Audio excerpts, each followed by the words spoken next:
Hi, third graders.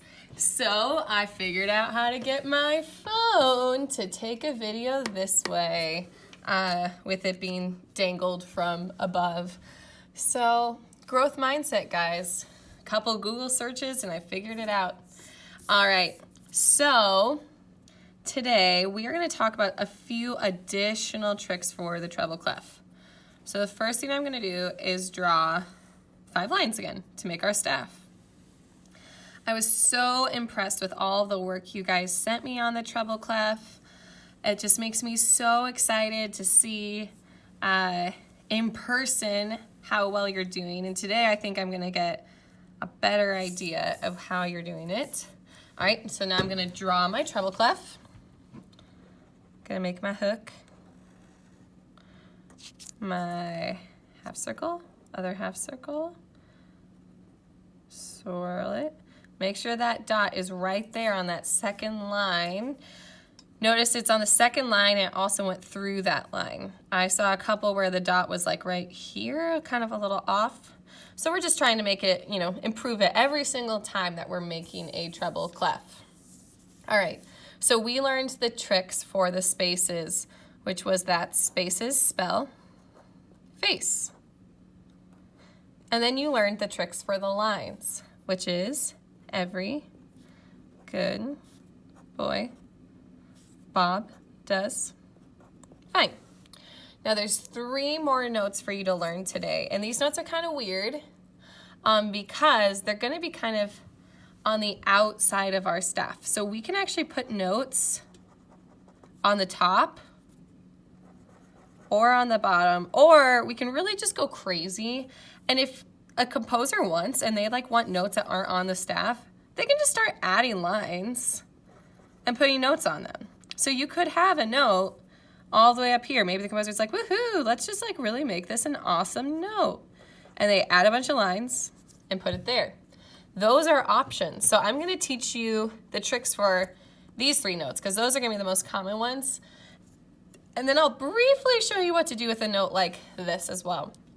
So one way you can think about it is your musical alphabet. A, B, C, D, E, F, G, and that's it. And so what you could think is, okay, well, I know that every good Bob does fine, and I know this note is just one next door. So I could look at my musical alphabet and think, okay, what's one next door to F? It's G. So that is one way you could do it. I will tell you, for some reason, over the past few years, my kids have started calling it Gorilla G. And that's how they remember it. So when I ask them okay, what's that note? They go, oh, it's Gorilla G. And I never told them to do that. One of the kids said, well, it's because gorillas live in the treetops and that one's up on the top of the staff. So that is a trick to know it. So if you want, you can just think of it as, oh, musical alphabet, A, B, C, D, E, F, that must be G. Or you can think it's Gorilla G. Now, down here we have the same kind of dealio. So we know that every good Bob does fine on these lines. So you know that this line's gonna be every, E. And so what you could think, oh, I forgot D up here. I bet all of you guys watching this video noticed that right away. And you were like, oh, silly Mrs. Monty. Anyways, I made mistakes. On this line, E, you can think, oh, well, I'm just going 1 down from D. So you can think, well, what's 1 backwards from E? Oh, D.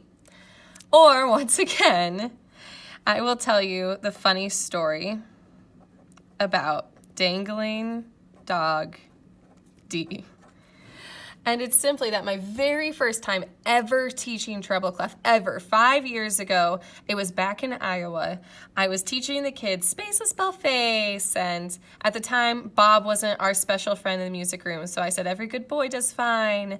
And we got to D, and the kids had had a different music teacher the year before. And I said, okay, guys, now it's time to learn this note. And one of the kids went, we already know what note that is. And then I said, oh, really? What note is it? And then all of the kids, all at once, went, dangling dog D! So that's how they always called it. They'd be like, O, G, F, E, Dangling Dog D. They never just called it D. And apparently their previous music teacher had like told them this huge big story about how this was like, this note was a dog who was dangling down below the rest of the staff. So Dangling Dog D and Gorilla G are now just forever in the music room. All right, then we have this one. A lot of you piano players, this is probably the first note you've ever learned. It's middle C. No cute, funny animal, I guess, for it. Some kids have tried. They're like, oh, it could be Cougar C, but it just has never worked out. What can I say? I'm from Iowa. I'm a panther, not a cougar. So it's just middle C. It's the very center key of the piano, which is why piano players know it really well. One way you can think about it is still using our musical alphabet. You can think, well, if this is Dangling Dog D, then I need to go one backwards to get C. Or you can just memorize it. It's only 3 notes to memorize without any tricks. All right, then to figure out our super weird, crazy pants note over here. This one, you do need the musical alphabet. There is no way around it. Like, you can only have so many tricks before they're not tricks and they're just a ton of things to memorize.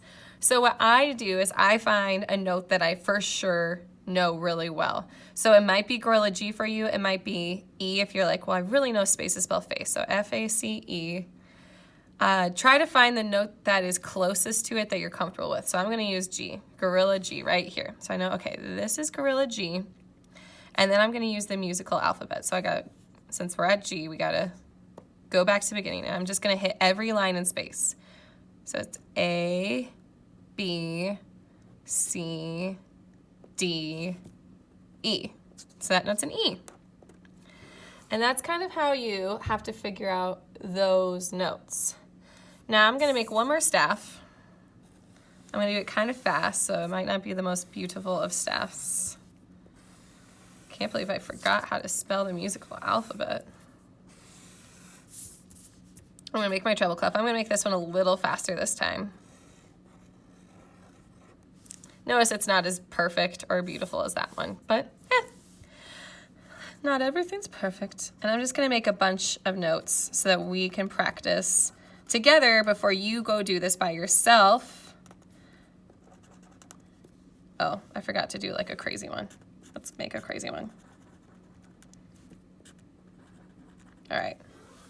So we're going to use all of our tricks. So the first thing I see when I see this note, that's a space note, so spaces spell face. F-A. All right. This note's a line note, so we're going to think every good Bob does. So that's a D. Uh-oh, this is one of our weird ones. But notice how it's just dangling underneath the line. That means it must be our Dangling Dog D. Uh-oh, we got another weird one. Well, I can think of it 2 ways. I can think every good Bob does fine. So that's F and A, B, C, D, E, F, G. Or you can think it's up in the top, it's Gorilla G. Here we've got a space, F-A-C-E. Here's a weird one. All right, we're gonna have to go backwards in the musical alphabet this time. So let's see. We're gonna start on Dangling Dog D. So this is D. Now I gotta go backwards. So before D is C, then B, then A. Okay, now I gotta go over here. So that space right here is G, which makes this note an F. And this note is our middle C. So for your homework, after you do some practicing, you are going to have a bunch of notes. And what I want you to do is just number your paper 1 through 8. You can either put a space in between it, you know. And there's going to be some notes, and the notes will form words. So I want you to try to identify the notes. It will be on the PowerPoint. So if you're looking at my paper thinking, what am I doing right now? And so you will identify the notes, and then you say, okay, does this actually make a word? Deaf.